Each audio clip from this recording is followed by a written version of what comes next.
Hello नमस्कार, स्वागत है आपका इस न्यू वीडियो लेक्चर सीरीज में।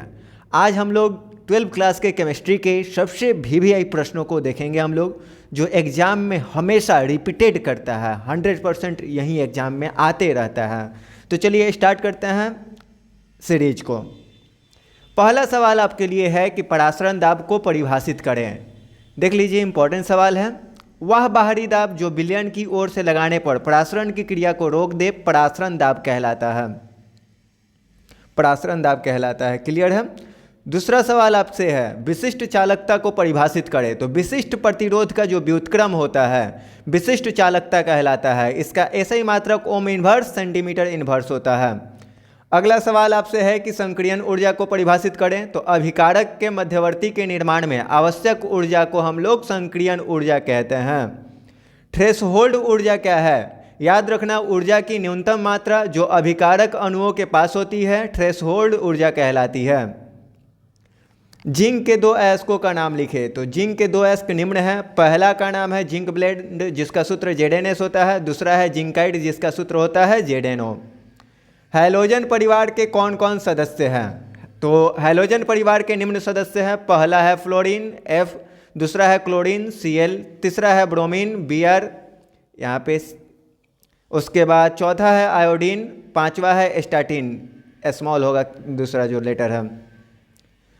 स्कंदन क्या है? याद रखना, किसी कोलाइड विलयन का अवक्षेप में परिवर्तन स्कंदन कहलाता है। स्कंदन किसे कहेंगे जी? तो किसी कोलाइड विलयन का अवक्षेप में परिवर्तन स्कंदन कहलाता है। समपरासरी घोल किसे कहेंगे? तो सामान्य ताप पर जब 2 विलयन का परासरण दाब समान हो तो उसे समपरासरी विलयन कहते हैं। सामान्य ताप पर जब 2 विलयन का परासरण दाब समान हो तो उसे हम लोग समपरासरी विलयन कहते हैं। अगला सवाल आपसे है कि शॉटकी दोष क्या है? शॉटकी दोष क्या है? तो याद रखिएगा, जब अव्ययी कण अपने जालक बिंदु को छोड़कर गायब हो जाता है, गायब हो जाएगा यानी शॉर्ट कर जाएगा, तो इसको हम लोग शॉटकी दोष कहते हैं। जब अव्ययी कण अपने जालक बिंदु को छोड़कर गायब हो जाते हैं तो उसे शॉटकी दोष कहते हैं।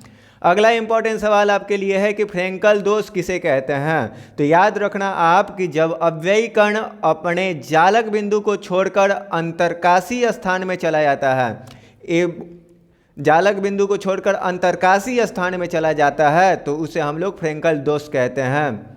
यहाँ पे देखो, पिछले वाले में क्या है कि जालक बिंदु को छोड़कर गायब हो जा रहा है और इसमें है कि अंतरकाशी स्थान में चला जाता है। ठीक है, यही डिफरेंस है। अगला सवाल आपसे है इंपॉर्टेंट सवाल, 4 बार रिपीट किया है ये सवाल कि भर्जन को परिभाषित करें। भर्जन होता क्या है? तो जिस प्रक्रिया में सांद्रित अयस्क को वायु की उपस्थिति में गर्म करते हैं भर्जन कहलाती है। जिस प्रक्रिया में हम लोग सांद्रित अयस्क को वायु की उपस्थिति में गर्म करते हैं भर्जन कहलाती है। निस्तापन को परिभाषित करें। ये भी इंपॉर्टेंट सवाल है, अंतर भी इसका पूछते रहता है कि भर्जन और निस्तापन में अंतर लिखे, तो आप दोनों का डेफिनेशन याद रखेंगे तो अंतर भी आपसे लिखा जाएगा। याद रखिएगा, जिस प्रक्रिया में सांद्रित अयस्क को वायु के अनुपस्थिति में गर्म करते हैं निस्तापन कहलाती है। जिस प्रक्रिया में हम लोग सांद्रित अयस्क को वायु के अनुपस्थिति में गर्म करते हैं निस्तापन कहलाती है। हीमोग्लोबिन में उपस्थित धातु का नाम बताएं। याद रखिएगा, हीमोग्लोबिन में लोहा धातु उपस्थित होता है। इसमें नाइट्रोजन, कार्बन और ऑक्सीजन जैसे तत्व भी होते हैं। एल्युमिनियम तथा कॉपर के अयस्क एवं उसके सूत्र बताएं। तो एल्युमिनियम के अयस्क निम्नलिखित हैं। पहला है बॉक्साइट जिसका सूत्र होता है Al2O3 × 2H2O। Al2O3 × 2H2O bauxite का ये सूत्र है। दूसरा सवाल आपसे है कि कॉपर का अयस्क, कॉपर का अयस्क का नाम बताएं। कॉपर के अयस्क का नाम बताएं। तो कॉपर के अयस्क का नाम है कॉपर पाइराइट जिसका सूत्र होता है CuFeS2। CuFeS2 ये कॉपर के अयस्क हो गए। अगले सवाल पे आप ध्यान देंगे, है सवाल आपका कि मानक इलेक्ट्रोड विभव किसे कहते हैं। 2014 और 16 में ये सवाल पूछा था और हो सकता है इस बार भी पूछे, मानक इलेक्ट्रोड विभव किसे कहते हैं। तो 1 मोलर सांद्रता वाले विलयन का 298 केल्विन ताप पर इलेक्ट्रोड द्वारा विभव मानक इलेक्ट्रोड विभव कहलाता है। 1 मोलर सांद्रता वाले विलयन का 298 केल्विन ताप पर इलेक्ट्रोड द्वारा विभव मानक इलेक्ट्रोड विभव कहलाता है।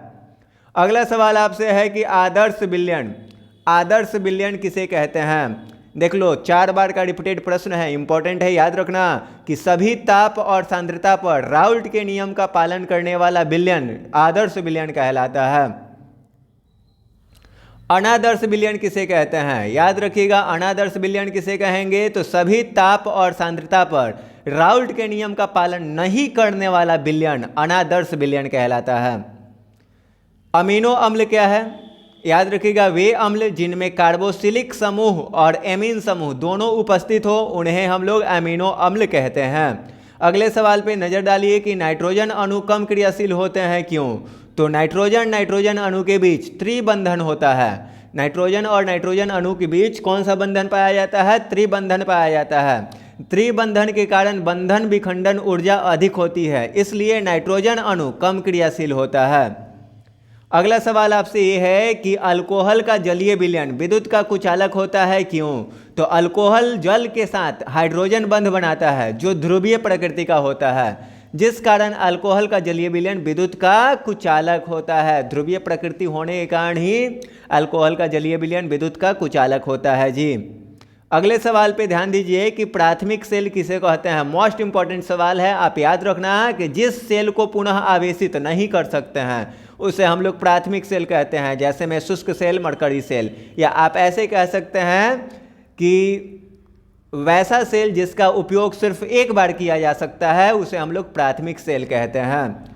अगला सवाल आपके लिए है कि द्वितीयक सेल किसे कहते हैं? इंपॉर्टेंट है, याद रखना, जिस सेल को पुनः आवेशित कर सकते हैं उसे द्वितीयक सेल कहते हैं। जिस सेल को पुनः आवेशित कर सकते हैं उसे द्वितीयक सेल कहते हैं, या जिस सेल का इस्तेमाल हम लोग बार बार कर सकते हैं उसे द्वितीयक सेल कहते हैं। एग्जाम्पल लिथियम आयन बैटरी हो जाएगा, निकेल कैडमियम बैटरी हो जाएगा। अगला सवाल है कि संक्रमण तत्व रंगीन यौगिक बनाते हैं क्यों? तो संक्रमण तत्व डी उपकोष में अयुग्मित इलेक्ट्रॉन होते हैं।